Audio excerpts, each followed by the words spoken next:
Ferdinando Eboli, a classic short story by Mary Wollstonecraft Shelley.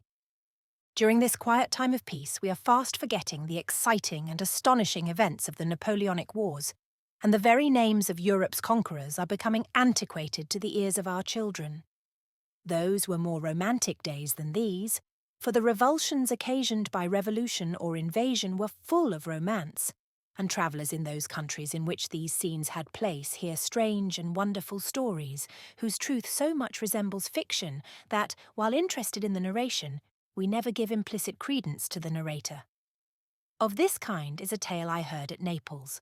The fortunes of war perhaps did not influence its actors, yet it appears improbable that any circumstances so out of the usual routine could have had place under the garish daylight that peace sheds upon the world.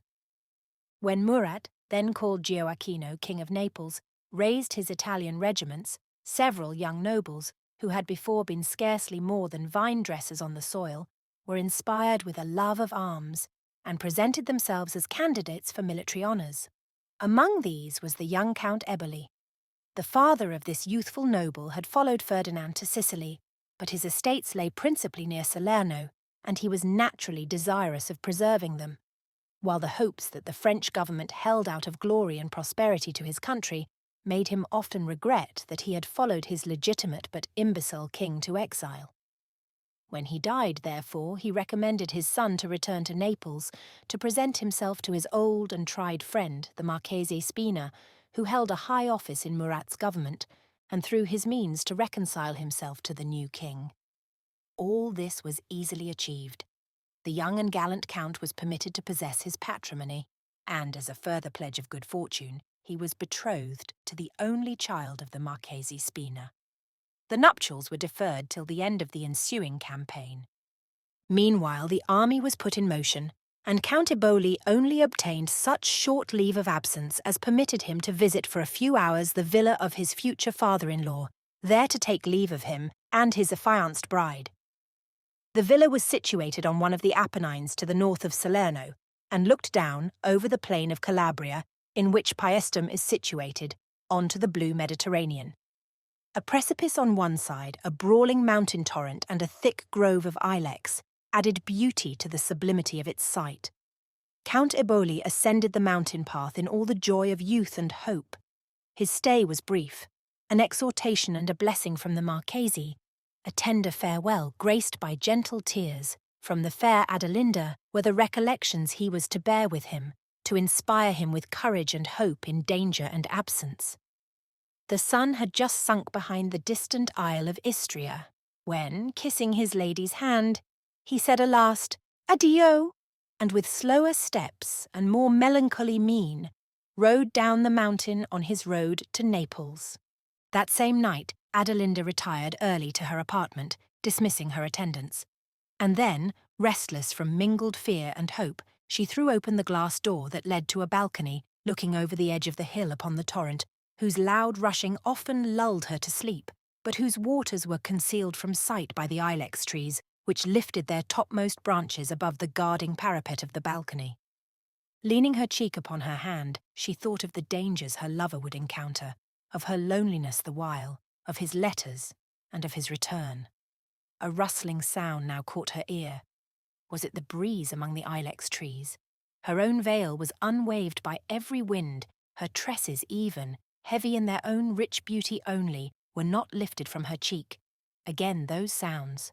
Her blood retreated to her heart, and her limbs trembled. What could it mean? Suddenly the upper branches of the nearest tree were disturbed. They opened, and the faint starlight showed a man's figure among them. He prepared to spring from his hold onto the wall. It was a feat of peril. First, the soft voice of her lover bade her fear not, and on the next instant he was at her side, calming her terrors, and recalling her spirits that almost left her gentle frame, from mingled surprise, dread, and joy. He encircled her waist with his arm, and pouring forth 1,000 passionate expressions of love, she leant on his shoulder and wept from agitation, while he covered her hands with kisses and gazed on her with ardent adoration. Then in calmer mood they sat together.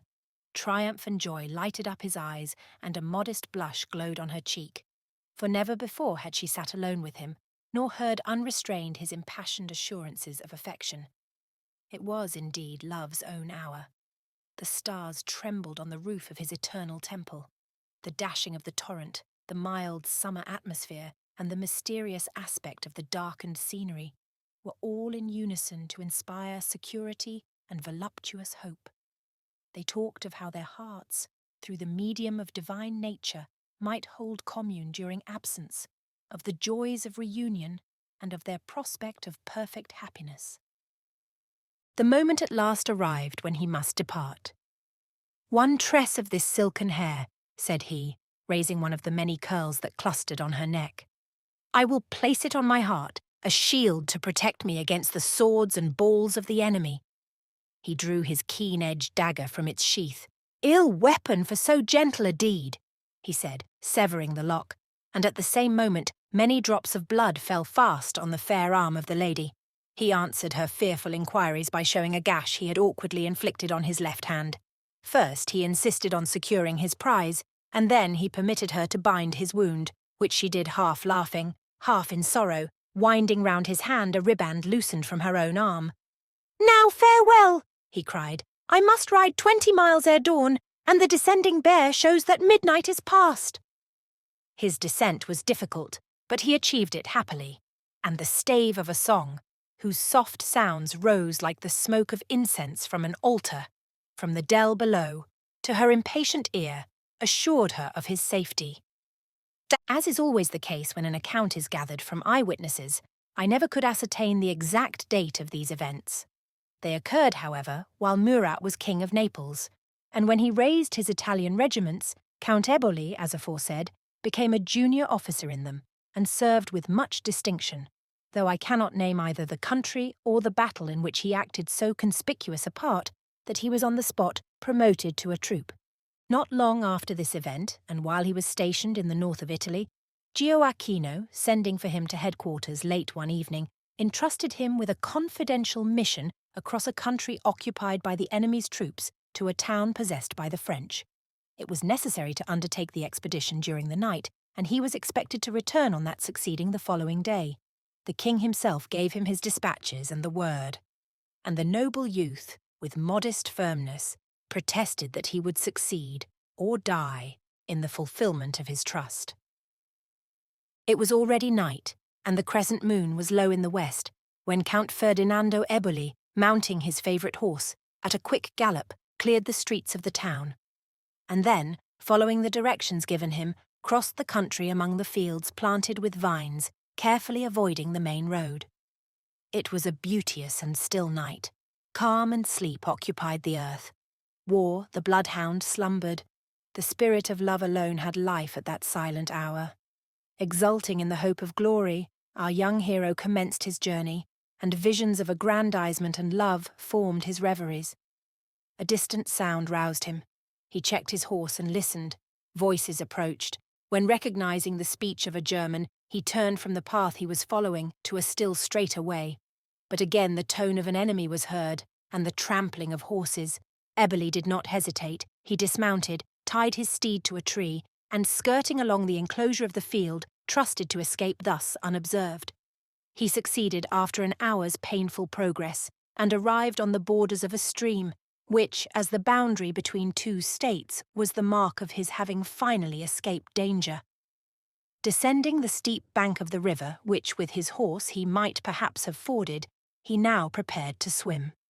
He held his dispatch in one hand, threw away his cloak, and was about to plunge into the water when from under the dark shade of the Argine, which had concealed them, he was suddenly arrested by unseen hands, cast on the ground, bound, gagged and blinded, and then placed into a little boat which was sculled with infinite rapidity down the stream.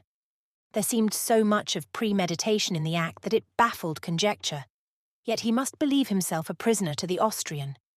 While, however, he still vainly reflected, the boat was moored, he was lifted out, and the change of atmosphere made him aware that they entered some house.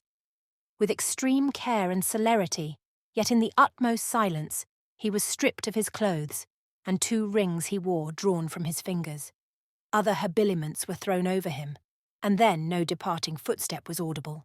But soon he heard the splash of a single oar, and he felt himself alone. He lay perfectly unable to move, the only relief his captor or captors had afforded him being the exchange of the gag for a tightly bound handkerchief. For hours he thus remained, with a tortured mind, bursting with rage, impatience, and disappointment, now writhing as well as he could in his endeavours to free himself, now still in despair. His dispatches were taken away, and the period was swiftly passing when he could by his presence have remedied in some degree this evil. The morning dawned, and though the full glare of the sun could not visit his eyes, he felt it play upon his limbs. As the day advanced, hunger preyed on him, and though amidst the visitation of mightier, he at first disdained this minor evil, towards evening it became, in spite of himself, the predominant sensation. Night approached, and the fear that he should remain, and even starve in this unvisited solitude, had more than once thrilled through his frame when feminine voices and a child's gay laugh met his ear. He heard persons enter the apartment, and he was asked in his native language, while the ligature was taken from his mouth, the cause of his present situation. He attributed it to banditti. His bonds were quickly cut, and his banded eyes restored to sight. It was long before he recovered himself. Water brought from the stream, however, was some refreshment, and by degrees he resumed the use of his senses, and saw that he was in a dilapidated shepherd's cot, with no one near him save the peasant girl and a child, who had liberated him. They rubbed his ankles and wrists, and the little fellow offered him some bread and eggs, after which refreshment and an hour's repose, Ferdinando felt himself sufficiently restored to revolve his adventure in his mind, and to determine on the conduct he was to pursue. He looked at the dress which had been given him in exchange for that which he had worn. It was of the plainest and meanest description. Still, no time was to be lost, and he felt assured that the only step he could take was to return with all speed to the headquarters of the Neapolitan army and inform the king of his disasters and his loss. It were long to follow his backward steps, and to tell all of indignation and disappointment that swelled his heart. He walked painfully but resolutely all night, and by 3 in the morning entered the town where Gioacchino then was. He was challenged by the sentinels. He gave the word confided to him by Murat, and was instantly made prisoner by the soldiers. He declared to them his name and rank, and the necessity he was under of immediately seeing the king. He was taken to the guardhouse, and the officer on duty there listened with contempt to his representations, telling him that Count Ferdinando Eboli had returned 3 hours before, ordering him to be confined for further examination as a spy. Eboli loudly insisted that some impostor had taken his name, and while he related the story of his capture, another officer came in who recognized his person. Other individuals acquainted with him joined the party, and as the impostor had been seen by none but the officer of the night, his tale gained ground. A young Frenchman of superior rank, who had orders to attend the king early in the morning, carried a report of what was going forward to Murat himself. The tale was so strange that the king sent for the young count, and then, in spite of having seen and believed in his counterfeit a few hours before, and having received from him an account of his mission, which had been faithfully executed, the appearance of the youth staggered him, and he commanded the presence of him who, as Count Eboli, had appeared before him a few hours previously. As Ferdinand stood beside the king, his eye glanced at a large and splendid mirror. His matted hair, his bloodshot eyes, his haggard looks, and torn and mean dress derogated from the nobility of his appearance, and still less did he appear like the magnificent Count Eboli, when, to his utter confusion and astonishment, his counterfeit stood beside him. He was perfect in all the outward signs that denoted high birth, and so like him whom he represented, that it would have been impossible to discern one from the other apart. The same chestnut hair clustered on his brow, the sweet and animated hazel eyes were the same, the one voice was the echo of the other. The composure and dignity of the pretender gained the suffrages of those around. When he was told of the strange appearance of another Count Eboli, he laughed in a frank, good-humoured manner, and turning to Ferdinand said, "You honour me much in selecting me for your personation, but there are 2 or 3 things I like about myself so well that you must excuse my unwillingness to exchange myself for you." Ferdinand would have answered, but the false count, with greater haughtiness, turning to the king, said, "Will your majesty decide between us?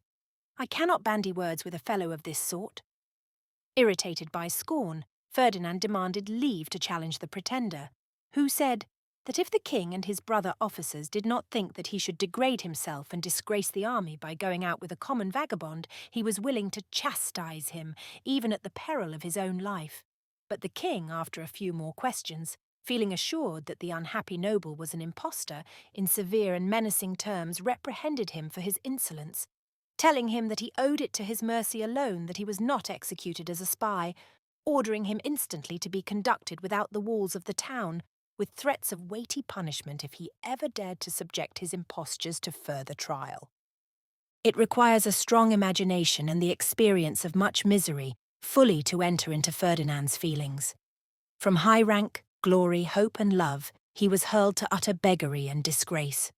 The insulting words of his triumphant rival and the degrading menaces of his so lately gracious sovereign rang in his ears. Every nerve in his frame writhed with agony.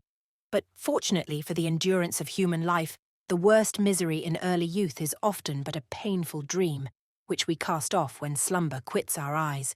After a struggle with intolerable anguish, hope and courage revived in his heart. His resolution was quickly made. He would return to Naples, relate his story to the Marchese Spina, and through his influence obtain at least an impartial hearing from the king. It was not, however, in his peculiar situation an easy task to put his determination into effect. He was penniless, his dress bespoke poverty. He had neither friend nor kinsman near, but such as would behold in him the most impudent of swindlers. Still his courage did not fail him. The kind Italian soil, in the autumnal season now advanced, furnished him with chestnuts, arbutus berries and grapes. He took the most direct road over the hills, avoiding towns, and indeed every habitation, travelling principally in the night, when, except in cities, the officers of government had retired from their stations. How he succeeded in getting from one end of Italy to the other it is difficult to say, but certain it is that, after the interval of a few weeks, he presented himself at the Villa Spina. With considerable difficulty he obtained admission to the presence of the Marchese, who received him standing, with an inquiring look, not at all recognizing the noble youth. Ferdinand requested a private interview, for there were several visitors present. His voice startled the Marchese, who complied, taking him into another apartment. Here Ferdinand disclosed himself, and with rapid and agitated utterance was relating the history of his misfortunes, when the tramp of horses was heard, the great bell rang, and a domestic announced Count Ferdinando Eboli. "It is himself," cried the youth, turning pale. The words were strange, and they appeared still more so when the person announced entered.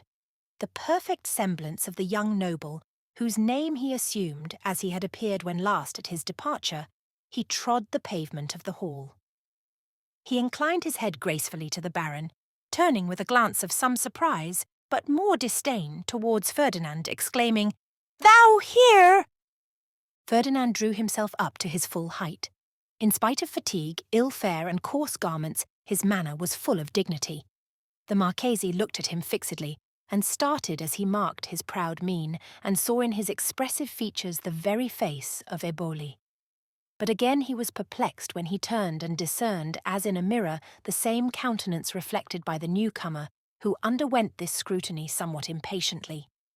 In brief and scornful words, he told the Marchese that this was a second attempt in the intruder to impose himself as Count Eboli, that the trick had failed before, and would again, adding, laughing, that it was hard to be brought to prove himself to be himself, against the assertion of a Bricconi, whose likeness to him and matchless impudence were his whole stock in trade.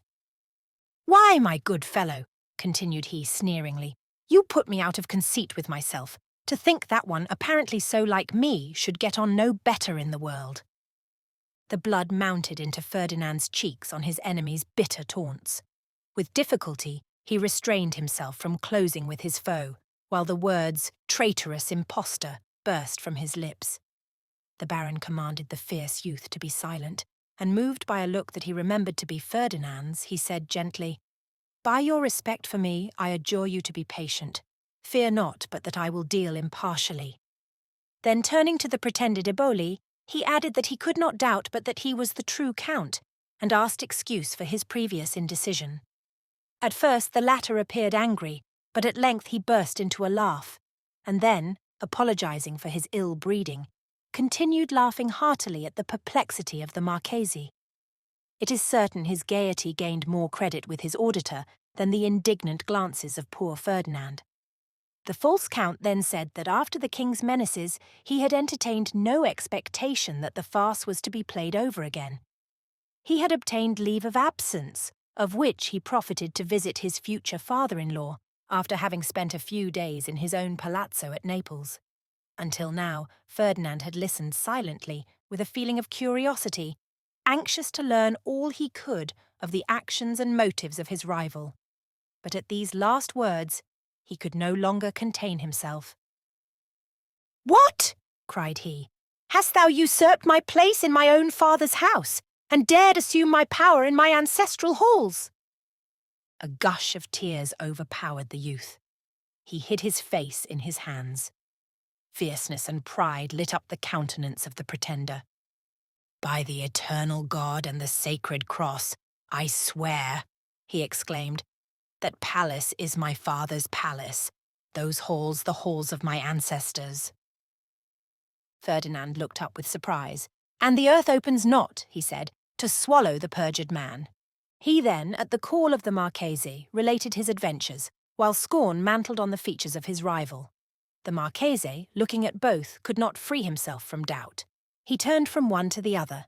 In spite of the wild and disordered appearance of poor Ferdinand, there was something in him that forbade his friend to condemn him as the impostor.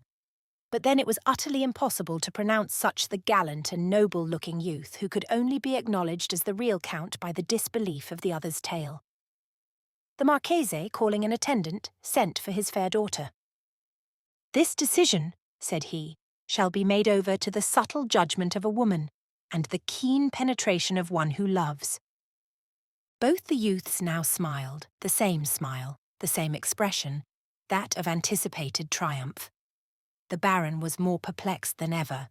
Adelinda had heard of the arrival of Count Eboli and entered, resplendent in youth and happiness. She turned quickly towards him, who resembled most the person she expected to see, when a well-known voice pronounced her name and she gazed aghast on the double appearance of the lover. Her father, taking her hand, briefly explained the mystery, and bade her assure herself which was her affianced husband. "Signorina," said Ferdinand, "disdain me not, because I appear before you thus in disgrace and misery.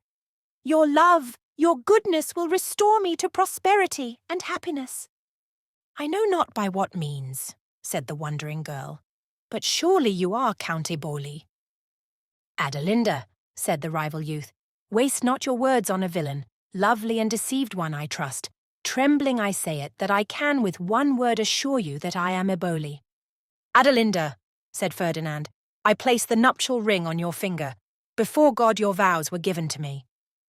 The false count approached the lady and, bending one knee, took from his heart a locket, enclosing hair tied with a green riband which she recognized to have worn, and pointed to a slight scar on his left hand.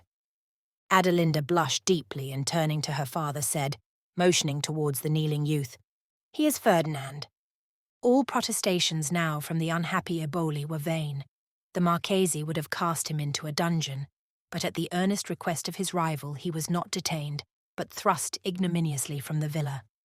The rage of a wild beast newly chained was less than the tempest of indignation that now filled the heart of Ferdinand. Physical suffering, from the fatigue and fasting, was added to his internal anguish. For some hours madness, if that were madness which never forgets its ill, possessed him. In a tumult of feelings there was one predominant idea. It was to take possession of his father's house and to try, by ameliorating the fortuitous circumstances of his lot, to gain the upper hand of his adversary. He expended his remaining strength in reaching Naples, entered his family palace, and was received and acknowledged by his astonished domestics.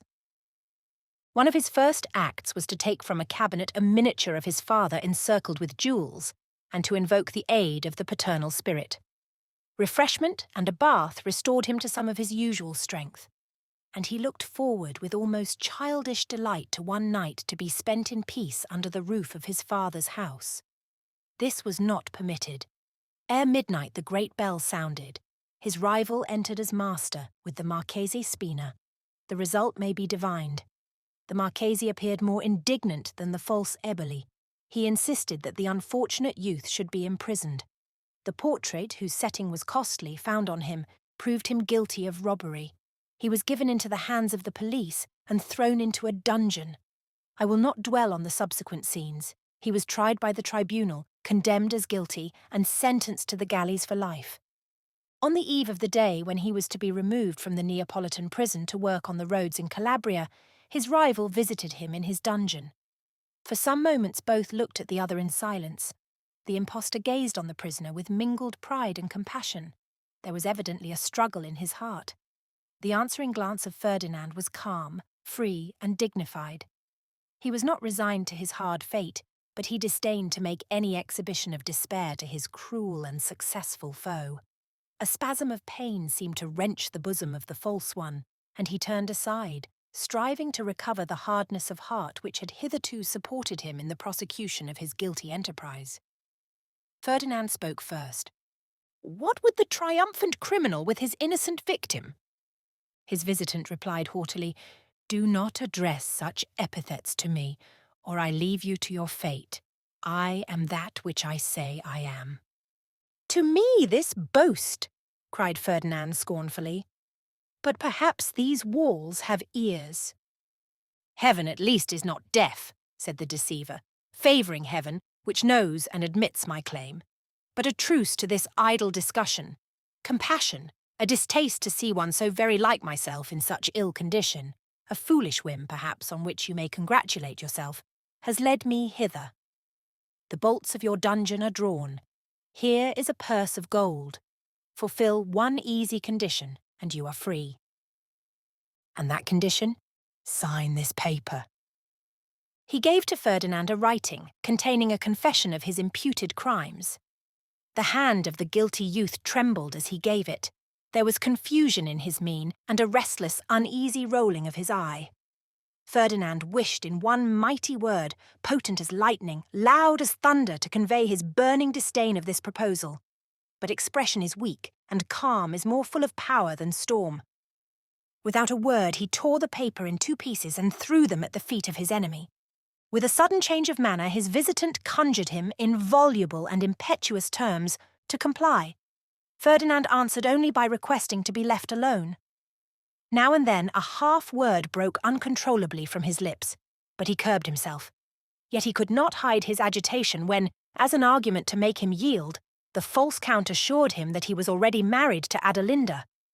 Bitter agony thrilled poor Ferdinand's frame, but he preserved a calm mien and an unaltered resolution. Having exhausted every menace and every persuasion, his rival left him, the purpose for which he came unaccomplished. On the morrow, with many others the refuse of mankind, Count Ferdinando Eboli was led in chains to the unwholesome plains of Calabria to work there at the roads. I must hurry over some of the subsequent events, for a detailed account of them would fill volumes. The assertion of the usurper of Ferdinand's right, that he was already married to Adelinda, was, like all else he said, false. The day was, however, fixed for their union, when the illness and the subsequent death of the Marchese Spina delayed its celebration. Adelinda retired during the first months of mourning to a castle belonging to her father not far from Arpino, a town of the Kingdom of Naples, in the midst of the Apennines, about 50 miles from the capital. Before she went, the deceiver tried to persuade her to consent to a private marriage. He was probably afraid that in the long interval that was about to ensue before he could secure her, she would discover his imposture. Besides, a rumour had gone abroad that one of the fellow prisoners of Ferdinand, a noted bandit, had escaped, and that the young count was his companion in flight. Adelinda, however, refused to comply with her lover's entreaties, and retired to her seclusion with an old aunt who was blind and deaf, but an excellent duenna. The false Eboli seldom visited his mistress, but he was a master in his art, and subsequent events showed that he must have spent all his time disguised in the vicinity of the castle.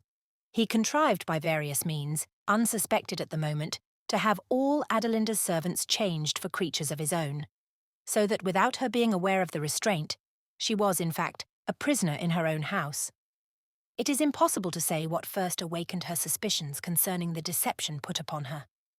She was an Italian, with all the habitual quiescence and lassitude of her countrywomen in the ordinary routine of life, and with all their energy and passion when roused.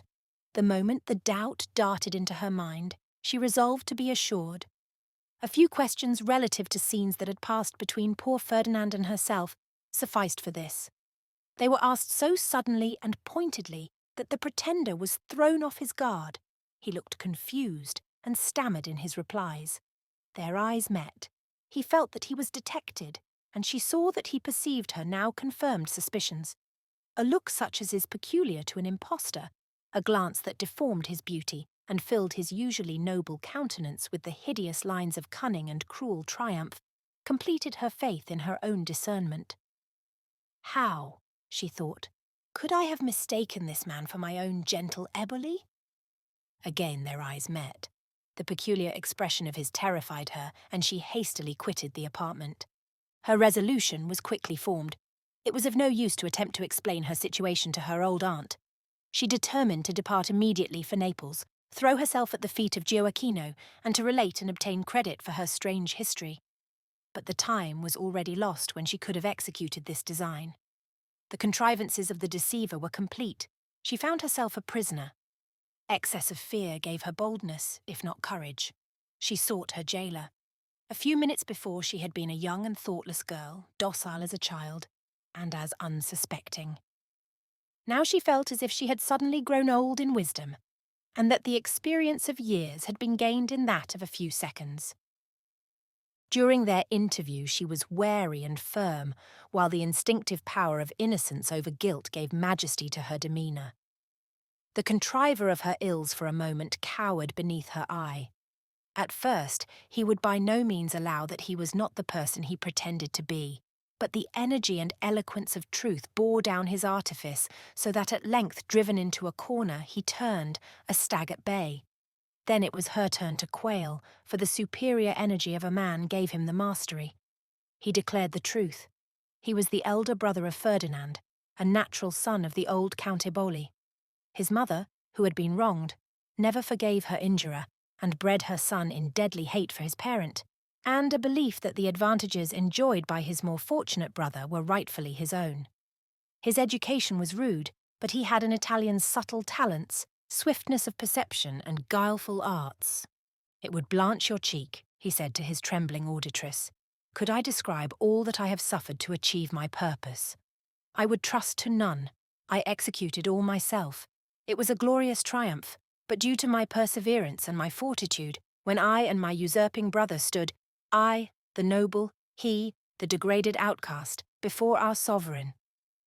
Having rapidly detailed his history, he now sought to win the favourable ear of Adelinda, who stood with averted and angry looks. He tried by the varied shows of passion and tenderness to move her heart. Was he not in truth the object of her love? Was it not he who scaled her balcony at Villa Spina? He recalled scenes of mutual overflow of feeling to her mind, thus urging arguments the most potent with a delicate woman. Pure blushes tinged her cheek, but horror of the deceiver predominated over every other sentiment. He swore that as soon as they should be united he would free Ferdinand and bestow competency, nay, if so she willed it, half his possessions on him. She coldly replied that she would rather share the chains of the innocent and misery than link herself with imposture and crime. She demanded her liberty, but the untamed and even ferocious nature that had borne the deceiver through his career of crime now broke forth, and he invoked fearful imprecations on his head if she ever quitted the castle except as his wife. His look of conscious power and unbridled wickedness terrified her. Her flashing eyes spoke abhorrence. It would have been far easier for her to have died than have yielded the smallest point to a man who had made her feel for one moment his irresistible power, arising from her being an unprotected woman, wholly in his hands. She left him, feeling as if she had just escaped from the impending sword of an assassin. 1 hour's deliberation suggested to her a method of escape from her terrible situation. In a wardrobe at the castle lay in their pristine gloss the habiliments of a page of her mother, who had died suddenly, leaving these unworn relics of his station. Dressing herself in these, she tied up her dark, shining hair and even, with a somewhat bitter feeling, girded on the slight sword that appertained to the costume. Then, through a private passage leading from her own apartment to the chapel of the castle, she glided with noiseless steps, long after the Ave Maria, sounded at 4 o'clock, had, on a November night, given token that half an hour had passed since the setting of the sun. She possessed the key of the chapel door. It opened at her touch. She closed it behind her, and she was free. The pathless hills were around her, the starry heavens above, and a cold, wintry breeze murmured around the castle walls. But fear of her enemy conquered every other fear, and she tripped lightly on in a kind of ecstasy for many a long hour over the stony mountain path. She, who had never before walked more than a mile or two from home at any time in her life, till her feet were blistered, her slight shoes cut through, her way utterly lost. At morning's dawn she found herself in the midst of the wild, ilex-covered Apennines, and neither habitation nor human being apparent. She was hungry and weary. She had brought gold and jewels with her, but here were no means of exchanging these for food. She remembered stories of banditti, but none could be so ruffian-like and cruel as him from whom she fled. This thought, a little rest and a draught of water from a pure mountain spring, restored her to some portion of courage, and she continued her journey. Noonday approached, and in the south of Italy, the noonday sun, when unclouded, even in November, is oppressively warm, especially to an Italian woman who never exposes herself to its beams. Faintness came over her. There appeared recesses in the mountainsides along which she was travelling, grown over with bay and arbutus. She entered one of these, there to repose. It was deep, and led to another that opened into a spacious cavern lighted from above. There were cates, grapes, and a flagon of wine on a rough-hewn table. She looked fearfully around, but no inhabitant appeared. She placed herself at the table and half in dread ate of the food presented to her, and then sat, her elbow on the table, her head resting on her little snow-white hand, her dark hair shading her brow and clustering round her throat.